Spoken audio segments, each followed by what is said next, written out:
هنعمل مع بعض عيش الكباب في الطاسة ومن غير فرن. يلا بينا نشوف الطريقة. كوباية مية وهنحط عليها سكر وخميرة فورية ونقلبها كويس جدا ونسيب الخميرة تاخد وقتها وتخمر. هنجيب الدقيق بتاعنا وهننخله. عملية نخل الدقيق مهمة جدا لانه بيبقى متعبي في كيسه مضغوط، فممكن يعمل كتل مش هيظبط معاكي في الوزن اللي انت بتعمليه، وكمان ممكن يكتل منه. هنجيب بقى الخميرة بتاعتنا ونبدأ نضيفها على الدقيق، وهنضيف شوية ملح كويسين. هنكتب لكم المقادير بالظبط في الديسكريبشن، ما تنسوش تشوفوها، وبالأداة بتاعتنا. وهنبدأ نقلب الخميرة واحدة واحدة مع الدقيق لحد ما يبدأ يتماسك مع بعض.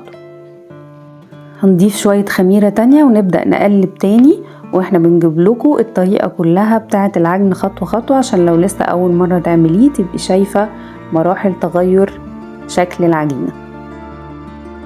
خلصنا بقى تقليب بالأداة بتاعتنا، ونمسك بقى بصوابعنا وبإيدينا ونكمل عجن. يلا بينا واحدة واحدة. طول ما العجينة كده زي ما انتوا شايفين لسه بتمسك في الصوابع يبقى لسه ما ظبطتش، ونبقى محتاجين نرش شوية دقيق تانيين. نبدأ نرش شوية دقيق على العجينة تاني ونكمل عجن. وهنفضل بقى كده في العملية دي نعجن العجينة بصوابعنا، ولو لسه بتتماسك في صوابعنا يبقى نرش شوية دقيق كمان. عملنا بقى اهو كورة عجينة حلوة كويسة ومظبوطة ومش بتمسك في الصوابع.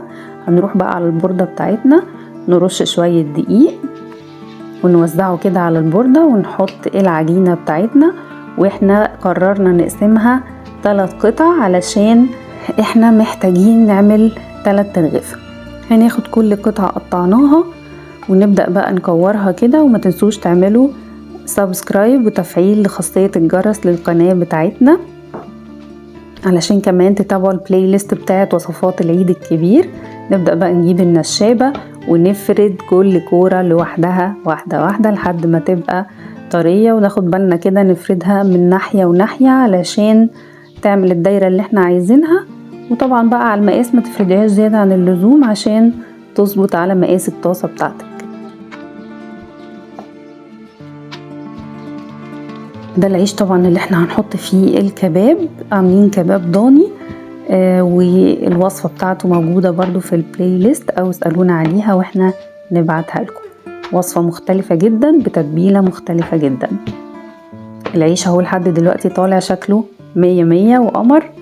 يلا بقى الله الله الله، يلا بينا نروح على الطاسة. حطيناه في الطاسة كده اهو، طبعا ولا زيت ولا اي حاجة، في الطاسة على طول وعلى نار هادية، ونبدأ نتابعه. نعرف منين ان العيش بدأ يتظبط وعايزين نقلبه على الناحية التانية؟ من الفقاقيع اللي انتوا شايفينها دي بدأ يتنفخ. هنجيب صينية ونحطه عليها علشان نقلبه على الوش التاني علشان ياخد التحميرة بتاعته.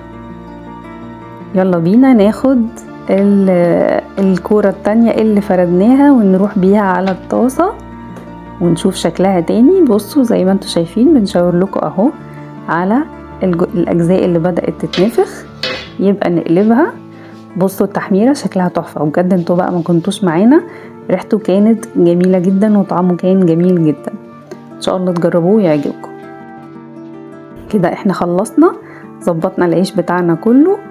ان شاء الله هتشوفوا فيديو تاني بعد ما ضفنا ليه الكباب الضاني. طالع تحفة، ويلا ناكل من جوه الحلقة.